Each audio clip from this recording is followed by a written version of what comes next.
If you're on the hunt for a game engine that won't cost you a dime, GDevelop 5 might just catch your eye. But does it deliver on its promise, or are there hidden pitfalls? Let's dive in and find out. GDevelop 5 is an open source game engine designed for both beginners and experienced developers. It allows users to create 2D games without any coding skills, thanks to its visual scripting interface. Right off the bat, the interface feels intuitive, with a drag and drop system that makes game design approachable. You can easily add sprites, set up animations, and manage game logic through events, which is a big plus for those who might be intimidated by traditional coding. One thing that stands out is the extensive library of templates and examples, which can help spark creativity. The engine supports various platforms, allowing you to export your game to web, mobile, and desktop effortlessly.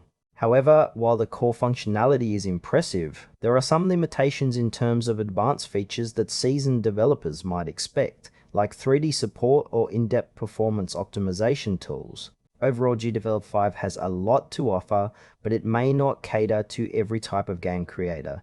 Now, let's talk about the pros and cons. On the positive side, GDevelop 5 is completely free, which is a huge draw for indie developers.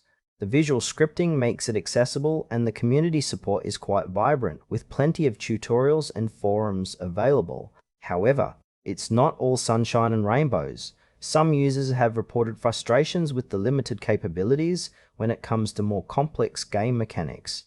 Advanced users might find themselves hitting a wall, especially if they want to implement intricate features. Additionally, the lack of 3D support could be a deal breaker for those looking to create more graphically intensive games.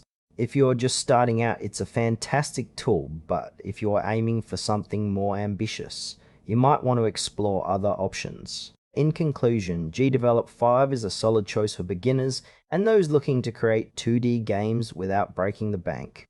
If you're new to game development, it's worth giving it a shot.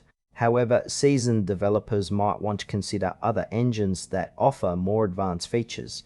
Overall, it's a trustworthy platform with some limitations.